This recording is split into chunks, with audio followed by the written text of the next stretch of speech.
na nada se do se bo afre ya fo tempo so e ba e kasa mo ne nyan kasa me kasa ya santini e fi Asante Mampong beni makura se ni beni fi konfront hene efie me sira mo adise mo ameka na chewpa na me de nam nananom so tempo so bi e call da se bo se bo so ahemfie bia e dia chewpa e fa fide su e pa na nada se bo se bo so achew me da mo asempa fo nananom e di die mu a boni bia amaye bia mfumso bia amaye bia mesre nanam se omon fan cheme na enya sa na me pa akire nti ensa da me nsayem e ya chopa me pamcho mfumso bia amaye mo fan cheme for ye fa application se nanopa echia Ghana phone na ne achia Asante Mampong Manhene da se bro se bus our silver studio ene ni wo fa ase anahema oni akonya wa Asante Mampong ene anope ye chia munyina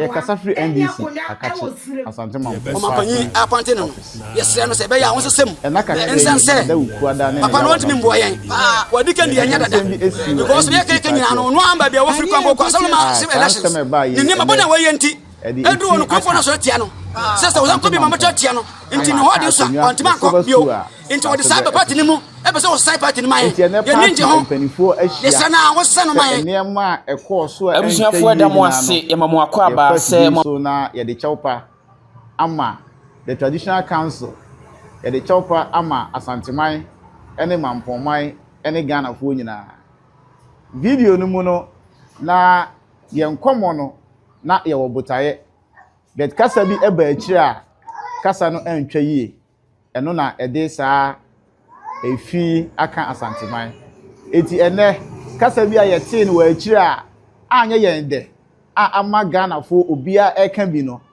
saa nipa a omo ne ye edi nkomo no enyina e wo party office ha ye bema obia akwanya na nsem a efiri omonum ba ye no obia apa ho kyew sene akoma beto yem ye nyina ye nipa baako Asante Manhene enye yimu Mampong Manhene enye yimu na asundwe a ene yen atena Asante Mampong ha emre santi nyina no akoso ene yen atena na saa political parties a ewo Asante Mampong no coexistence na akoso na asundwe eye adwuma enti mprempren de bejai ama wona yete wone a nsema efiri omanum ba ye no ehun se eye kasa twitwie no na omo akasa ama ewiase nyina ate omonka mpanifo ya hia eda mo ase se etu mo nsafre mo mobile se nanu asem wa esi ye no me efe me kwadwo boatin me na me kasa awo mu no ina nada asibro se bonsu afre ya tuyefo ti mfumso ya ba kasa mu ne me kasa me kasa yi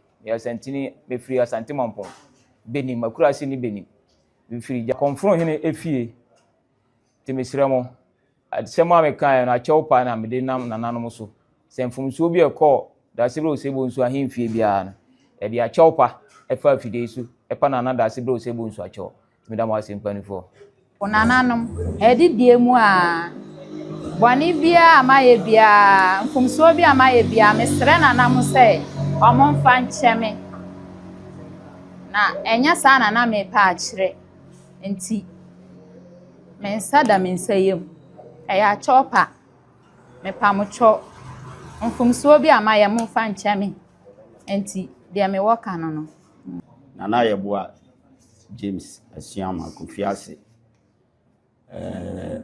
Mampong Vice Chairman, Constituency Vice Chairman.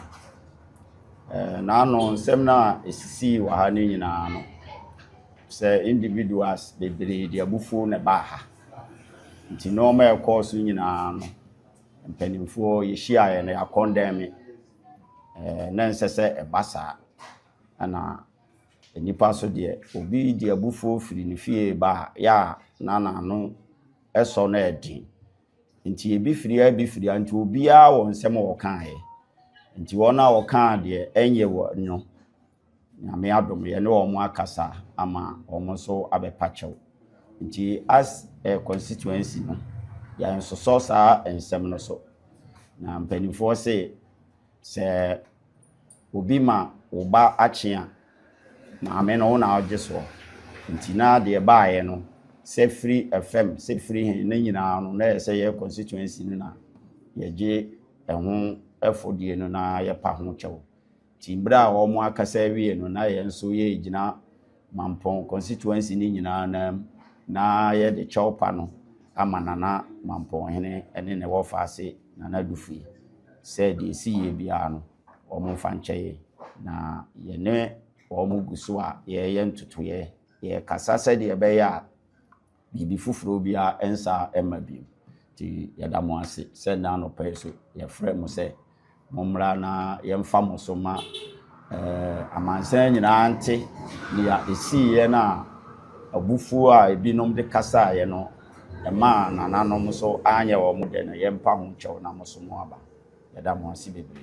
All right, abusua akyɛw pa ne ekotie na me hope sɛ nananom so bɛgye atom na mmom yi Ghana fo yɛnhwe ye hu yi de bia bɛpa kyɛw beduru mmerɛ bi no akyɛw pa na hwɛ bɛyɛ anya adwuma bi obedi nsɛm hu bia na hwɛ obɛyɛ scapegoat because akyɛw pa na yɛ adɔso no obedi nsɛm hu a ne da beto ye kopa kyɛw I hope say this will be the last saa nneɛma asi busua aha ɛyɛ vandagit mɛsɛ so bɛsɛ enra wobɛkae a da se bo se bo nso Asante Mampong Manhene ɛde nsɛm bi ɛbɛto dwa na nsɛm wɔde bɛto dwa na sɛ ne nhyehyɛeɛ enso ebomu yie pa wɔkyie mu sɛ ɛyɛ NDC mebu no a wɔgyina ɛyɛ Asante Mampong asase so ka nsɛm bi a na emuodo no ɔmo up to ɛnɛ 12 p.m.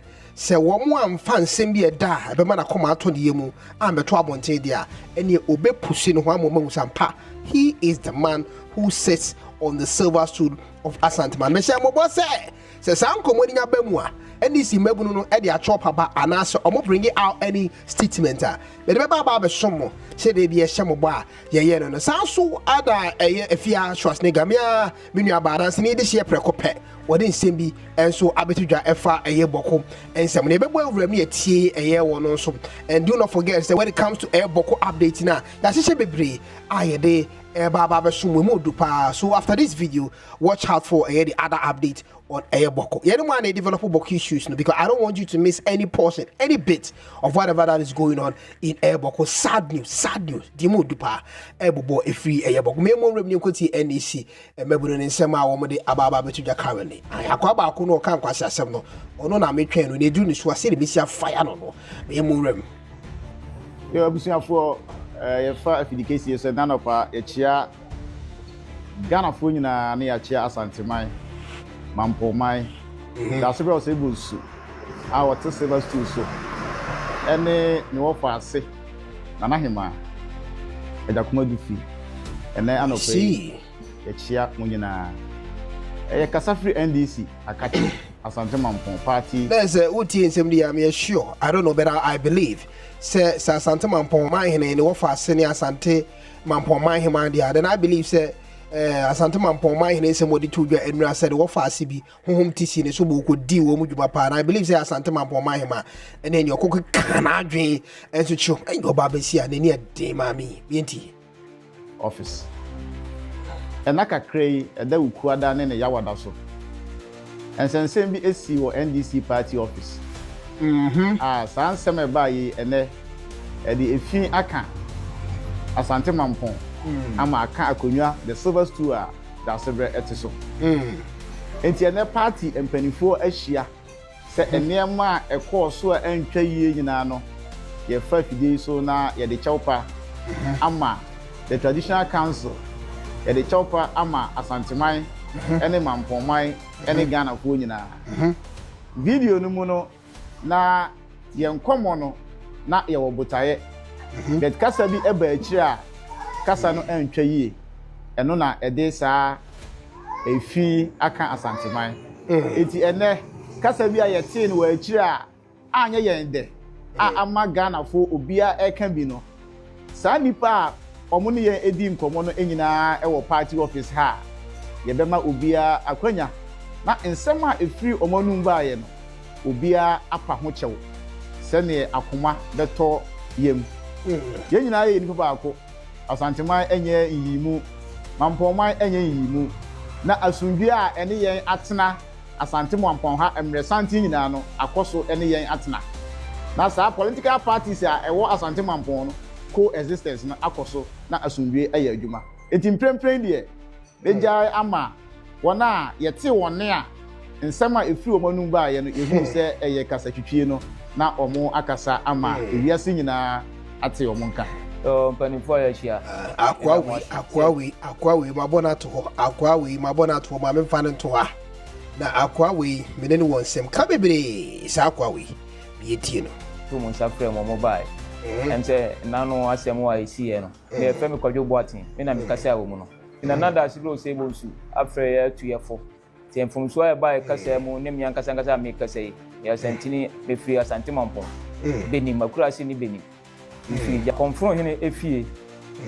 nti mesrɛ mo asɛm a mekaeɛ no akyɛw paa na mede nam nananom so sɛ mfomsoɔ bi ɛkɔ dase bro sɛ bɔnsu ahemfie biara no ɛde akyɛw pa ɛfa afidie so ɛpa nana dase bro sɛ bɔnsu akyɛw dam asɛm panifo nananom akwa yi ɔkasa sisi no ma menkɔmɛkyi kakra kwase yi akwa yi ɔdo ane gyina simpie so ɛbɔ atɛ ma menka ne saa timi gyina so bɔ atɛ wɔ bɛɛma wonim nyansa kye obia wɔ Asante Mampong yɛnya wo ne kyerɛ wo mɛma sɛ asantini ma pa wo firi benim asantini ma pa a wo firi benim ai a wo din ɛyɛ kwadwo boaten ɛwɔ sɛ nka bibie ni a wo koma wo kuro ma obi ansra wo ana obi anhyɛ wo sɛ koyɛ NNC ni ɛne yɛkuo ne ɔpɛ ana wo join ne na mmom when it comes to say didima wo nua bi ni a party sɛ mo mfa ho when it comes to say yɛm build ɔman a party sɛ mo ɛmfa ho ma me ka asɛm kyɛw hwɛ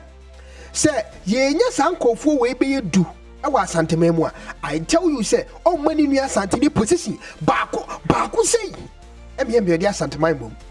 Let me tell you this. Asante has been tagged as an NDC member before. Otumfo, he has also been tagged as an MPP member before. When it was Atamil's era, hey, the whole Asante, the whole Ghana, they were tagged Otumfo Asante. Say, oh, NDC ni mapa.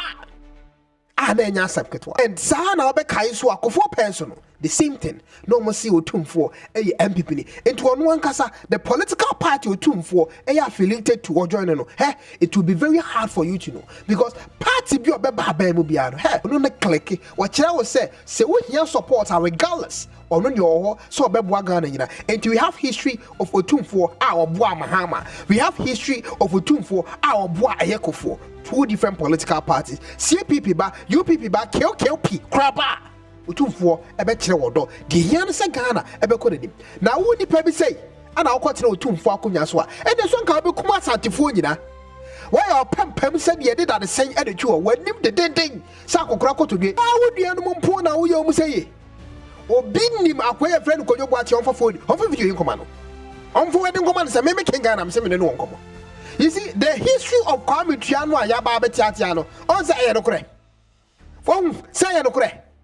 Wonu say Ayanokre. Yes, ceremony, our one kaye, our Bekadia Santama Ayamanon, or Lumpu Jina Santa Mampo, and Kankwa Sasemia, could you what in Kaye de Biarada? Because when you say, when it comes to unity and love, pure love, see the teacher of Maya, politics, Yam Tonche. Obekai said the Asante G and fell, Aya Santa Mampo. Now, Asante Mapa, I'll free benim. Woman also you near mama. Gina publicly at Mia Cassette, see the position in Mounia Santinia. Asantini Biantaki, Nipa way created over for Santimemu. Miss Simon Tracket that she was free con for penny, and also con for him, Effie, Ewo Benim. Obeko my uncle for them go so con for him, Effie Hobia. I know when you had also Asante for. Asante ma papa de timi yankwase asem sey kwame tia nyino man ho onyino nuanom ho enti regi be pa de betimi atena se be yi mensunu agu e de wowo ne haban aba be chemu nipa be pa say eastern region ni western region ni meni asem enti tribe be pa de betimi akanse me pamo me de e de hoho aba be fra se nye jimi na wajimi a if politics and your choices are then gave you a santifo mo politics, political parties, and your choices to be any time amount. What you have catch out? So, free same Northern region, especially Boko. As an NDC member, and I simuni, and I can't same way Boko. Say me. Semuni me free Boko. Say Mamprosi ana kusasi. Mempre ma kusasi Bokuni ma me MC e wa de biara da. Mema asantefo na. Komakum long time ago. Wouldn't be antia because ye bianom ni nim say omuntimi enyi womo so no emfa habanship. Into the moment you made such a statement there, no, the people of Boko no kusasi mampusine, they are supposed to know say we sell out. Because you know what do you mean? Asema making Semuni Bishame, Eastern region Bishame, voter region Bishame. They are even surprised. They are even questioning themselves. According to Asante Mampong. Now, if you are Asante no Timika as I with you in Union. Men play Mammy and Asante able to keep position you had that means we were Juma on fast Asante money be da. How can the pure Asante have such hatred? Is it because of political party? But I'm underground yenya more after you musa. Ave wonu the entire some of the regions no enyini our Ghana. Because yenya ni pem say no free eastern region, no eastern region here, eastern region enkoso da. Oje kuma no because on pray money die mu da.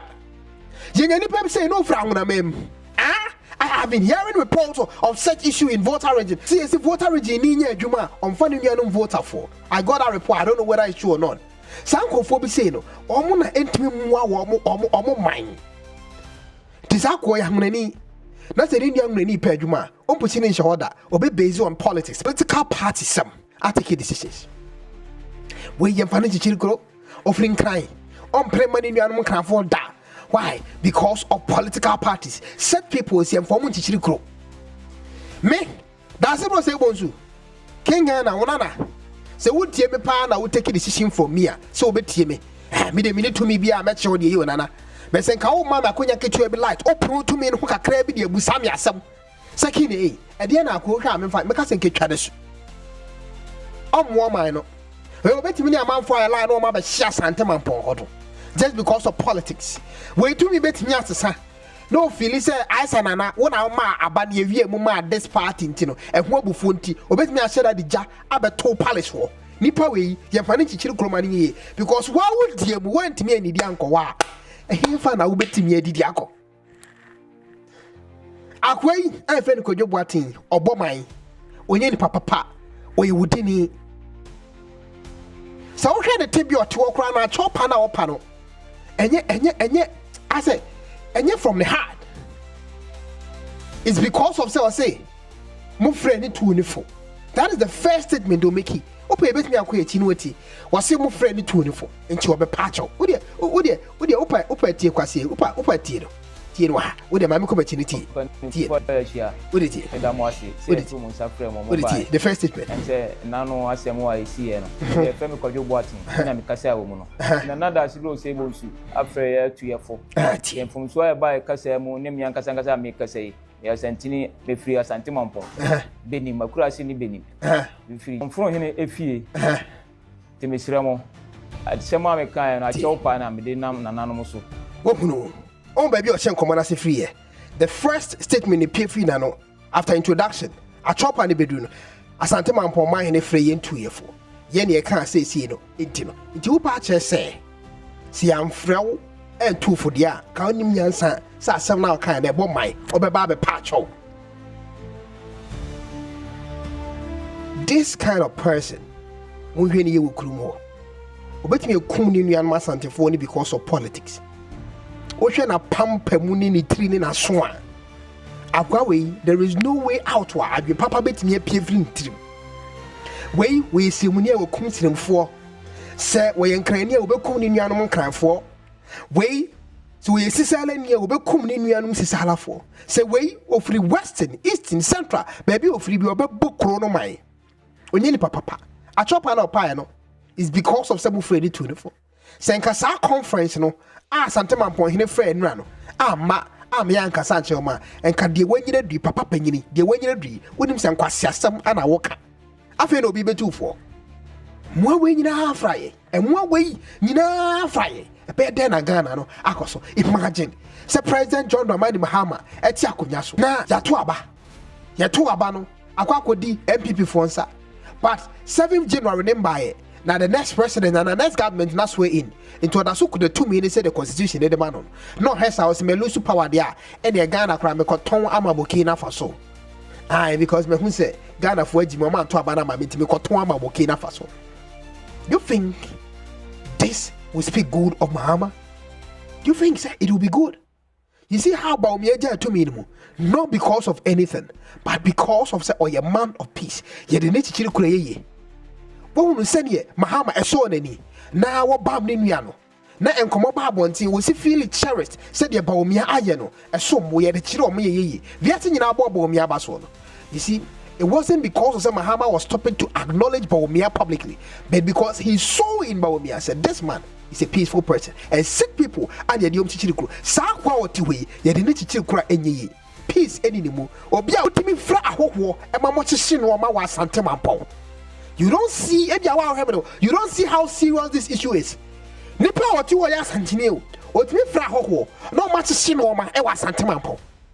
Hey, nipa be de fra ye mu yi e kro ni be ye die e mo we fra ye mu a e be ye die. Hey, it's a bit of my warm, I don't want to conquer anyone. I don't know. Nancy, it's a conquer anyone. I say, if you saw the count, could you what you would me? Make a be. Oh, the other, journalists, bloggers, can some content creators. Also, me fire crowd because now me kaya meaning say here there that Sebrebe make press conference. Make it press conference, no be demanding for apology. That apology neba. Me ma calculate what long time ago. Ma bo what what. Na sa apology neba na menye wanim ato say. Na me no akasa. Ni peb say, yemfa na chire kro. We ni perform to the lowest degree. Now also we ofri comfort hinifie. Comfort hini who shall be disappointed in you. I'm telling you, said Nananum konyo more comfort hinifie. It will benim. Etimiti and somehow kind nano Yawada Wuquadano. They will be disappointed in you. So because a comfort home boame chichira Asante and fra home padina chichira Asante Mampong chichira Asante dia Asante Mampong hinim e dia kwenim Sante hinim timi kwa wono abeko se Sante hinim be kompo kwa wono yenja na ma wono nko because comfort no che aswo mere honhom etimi di ko see something in den time anemu kwakon enyisu agyan enyisu atu gina ho de anya wo de ebe ye obia. This was a pure sacrifice out of love. A man of peace and betimi ehunu ni say ye hear a leader inti ne me sacrifice me who say and Asante Mampong at that time did it. Humility, with all due respect, just because he wanted a configuration that will live in the terms of history, the world will never forget it. And I'm pa the oyeni mirebino ama Asante timi chichiri besine e ka wabwe ya na ka Asante Mampong wai. And due to that aspect of the history of that Sibro Sebo lineage, and now Makonya na kesi besine now utimi gina ho kase wo ye Mampong ni woni baby a ofri na bakosam kontonti obu a ehia kuma ne nana no. I don't believe it. Ebu etimi hi ekuma. Uni mekuma. Ekuma is a weapon of metal. Ebu is a stone. But ebu no timi hi ekuma because they are persistent. And then you know the obviously be around the befie wo. We ebu a wo hu ekuma wo dwane. Unya ebu a wo hi ekuma. Unka Asante Mampong wusuku no because I believe so when ananom a wo mfri beni mabusuamu no. Sabe they are very disappointed in you. Unko befie wajimi because of politics in here. Because of politics in here. Because of politics in here. Because of politics in here. We won't free Asante Mampong at the Sibusu anymore. Na kebi enkonya ni bi no silver stool no kawo kawaton. Ama nananom womo honhom free eye komfo hini fie wor komo hwehwe wakun. We are disappointed to the people of Asante Man. Obewa Asante Mampong bi ani wo mo ka tell say me say we a disappointed personality among the people of Asante Mampong. Oh no nuanom. We are fun when my party did do with him. I'm out town unianum. When you want to be cool with 3 more soon. No wonder still with 3 IS akokora kotobi. Na minim send anano mompa. Won't free a benim. Come for him fee. I'm so dia Kenyans asema to trim. Then kwasi asem na wo kan ne pa achow emu hwam. Enya achow give because of see a 2 for say. Because unsa. And I'm sure say there will be a day baba kon hwesa nkonyan kon for hina konya na di.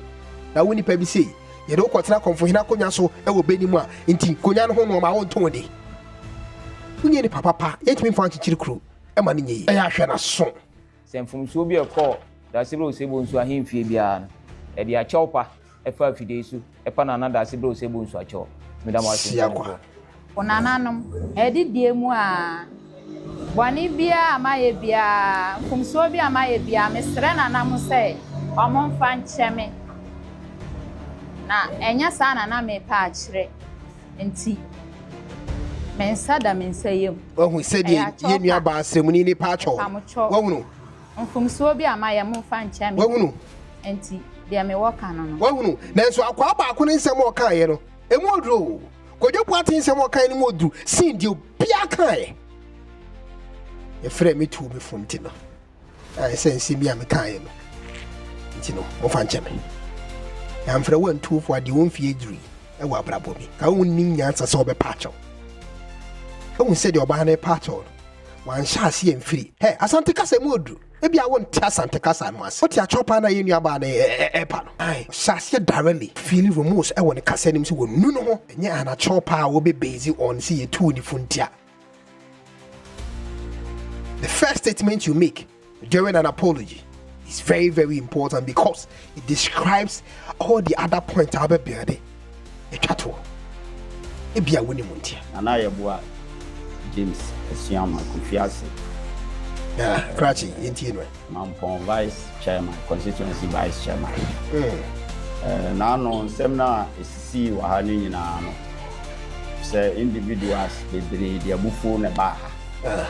It's normal course in Ano. Mpanimfoɔ yɛhyia yɛ na yɛakɔndɛme na nsɛ sɛ ɛbasa ana nipa so deɛ obi de abufuo firi ne fie ba ya na no ɛsɔ na ɛdi nti ebi firi nti obiara wɔ nsɛm wɔ kan yɛ nti wɔn a wɔka deɛ ɛnyɛ wɔ no na me adom yɛ ne wɔn akasa ama wɔn so abɛpa kyɛw nti as a constituency no ya nsoso saa ensem no so na mpanimfoɔ sɛ obi ma oba akyea na ame no na ɔgye so nti na de baayɛ no sɛ free fm sɛ free hen na nyinaa no na sɛ yɛ constituency na yɛgye ɛho ɛfodie no na yɛpa ho kyɛw nti bra a wɔn akasa wie no na yɛ nso yɛ gyina Mampong constituency ni nyinaa na yɛ de kyɛwpa no amanana Mampong Manhene ene ne wo faase na dufu said the see bia no o mo fa nkyɛ na ne o bubu so a ye ntutu ye kasa said ye be ya di fufuro bia ensa ema bi ye da mo ase said na no peso ye frɛ mo sɛ momra na ye mfa mo so ma amansan nyina ante ya esi ye na obufu a ebinom de kasa ye no ma nananom so anya wo mo de no ye mpa ho kyɛw na mo so mo aba da mo ase bi awuah na nsensam no de ekosi ye enonom afia schwarenegger de nsɛm bi aba betudwe mu oduro ba and a message to Otumfo the Asante. But I don't want the video to be very long. Not just that, but because we say BBI be boom CCA, the whole notification be on my hand in my phone also. Because of that, maybe the better on the next video, maybe in the next 3 or 4 hours. Then when you are the me and my kwakwa kotwaso. We don't want to make us one so set up shame about the better. Sa 12 for the boy, you know. I'm in some kind of details. I'm here. I'm the Ababa soon. The message here on our next video. In case of any update, Munia Kindi on the next video. Do not forget to switch on your notification bells. So him on TikTok, TV show, YouTube, Facebook, and Edino, Ken, Ghana, Macau. Ken1, oh boy, Juma, we did the Jacob. So now see commentary or social media, no style of blogging, fantastic. Say you see commentary, news in the bar. Say you see commentary for home, so good. Keep on going. And the Ostar also, the Ebema other tribe a flow. Unyi sorted, India terminate. That's how becano. It's so painful. I know shit. I don't know. Say commentary like or you as a presenter, sports presenter that they are. And maybe I also train free a bit. It's all good. Oh yeah, dear. Ken1 modern. Ken1 will try pa.